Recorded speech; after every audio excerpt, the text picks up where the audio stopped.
Hey friends, so, I don't think anyone makes it very far into adulthood without having something unpleasant, unkind, or even downright traumatic happen to them. Hell, some people don't even make it out of childhood without this happening, unfortunately. It just seems to be how life goes. There's no denying either that these kinds of events, especially traumatic ones, changes us, both in the long and short term. It's because trauma changes the way we think, not just about the events or the people involved in it in general. The same goes for the way we feel and behave. In other words, it affects us on multiple levels of our lives, sometimes in all of them. Well, most people think that trauma changes us from a mental health standpoint, that it only leaves scars here. That's not true. It can leave biologic marks too. And science backs this up. It isn't, say, a genetic mutation or something like that, but it's what scientists call epigenetic, which, if you're not familiar with the term, means your habits, behaviors, and environment can change the way your body reads DNA.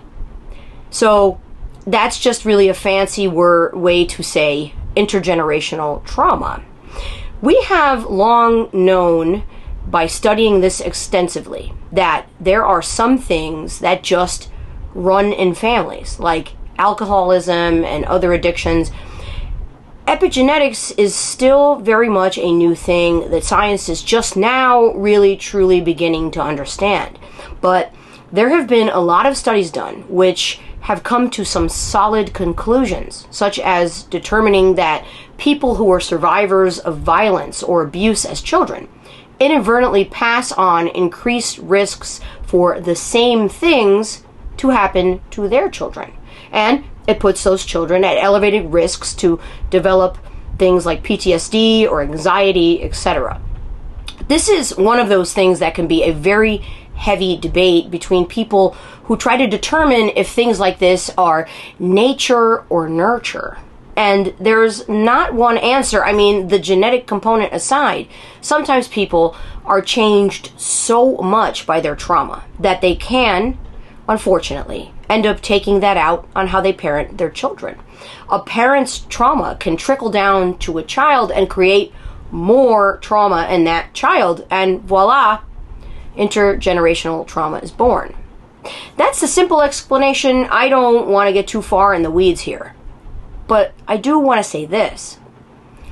Breaking the cycle when it comes to intergenerational trauma is often not easy to do. It's not impossible. It can be done. I've known people who have done it, who have grown up in unhealthy environments, who have had terrible examples of what relationships should be, or who really got shortchanged in the parent or family department, and they break that cycle of dysfunction. It stops with them.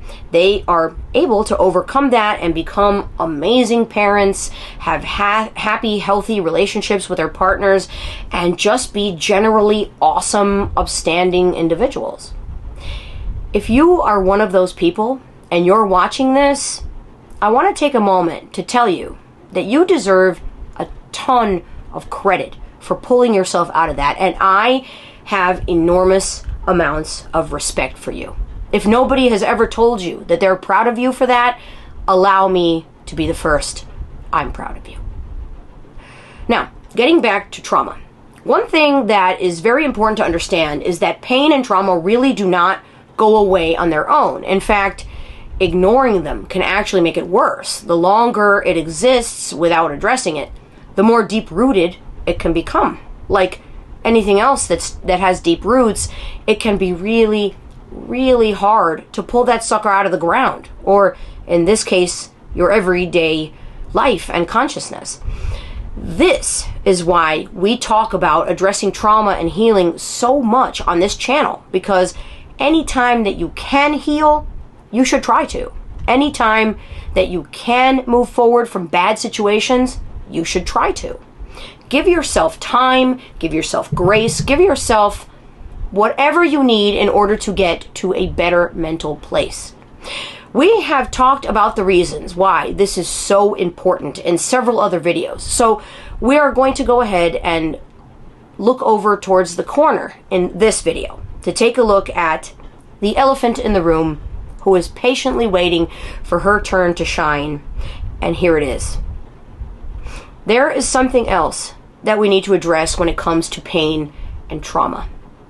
And that is that the very popular expression, time heals all wounds, is not exactly accurate. It's not accurate at all, actually.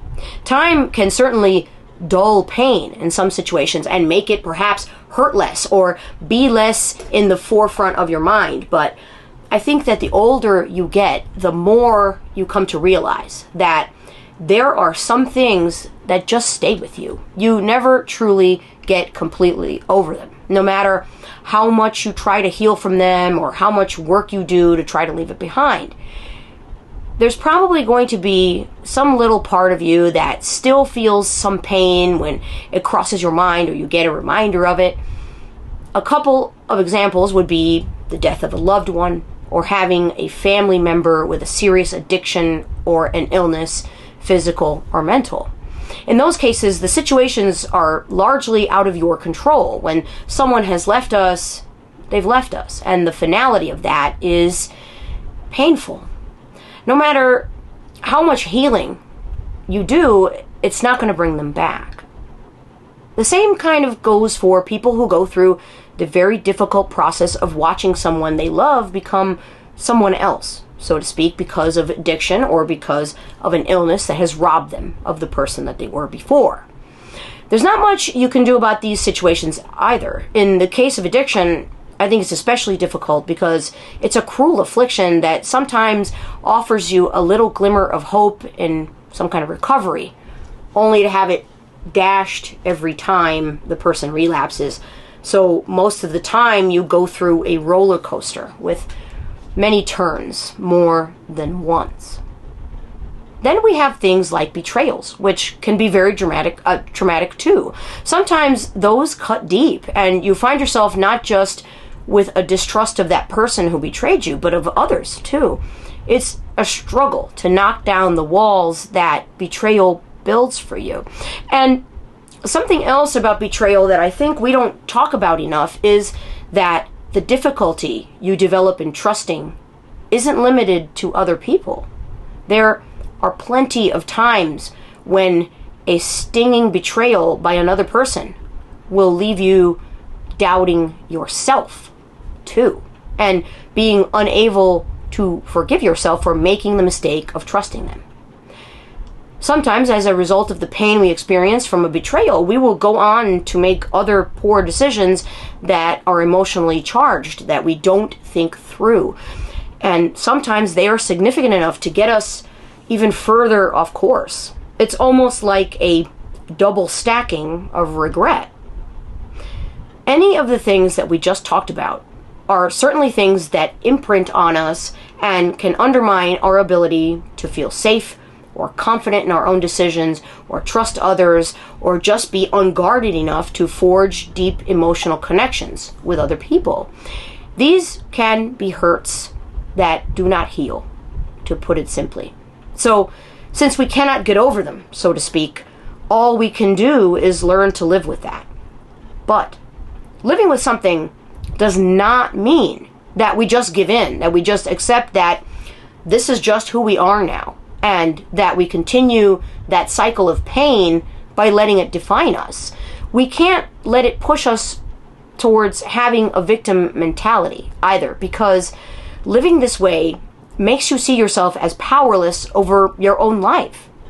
As a result, you can have a hard time fostering healthy friendships and relationships. You feel like you're stuck in your life. You feel like everyone is out to harm you. You find yourself relaxing your boundaries in situations where you absolutely should not. Remember that people who are master manipulators are often experts at spotting people with loosey-goosey boundaries, and they will think nothing of pushing them. That can make the whole "everyone is out to harm me" thing a self-fulfilling prophecy. So the takeaway here is really this. Life can hand you some doozies sometimes, big betrayals, big hurts, big mistakes, big disappointments. You can try to heal somewhat by sharing your pain or finding a higher purpose in it, like helping others, etc. But no matter what you do with the hurt, some of the scars that you get from it will never go away completely. This is a very normal part of being human, and it's okay. It's okay to have some things that you never fully heal from or get over in life. But it's not okay to let those things compromise your future and stop you from moving forward. Remember that even things that are broken are still useful, and while you may not be able to make them back into exactly what they were before, you can still very much use them as a cornerstone for something new that can be stronger and better. That's all I've got for you this week. I'll be back next week with another priority message. Until then, take good care of yourselves. Bye.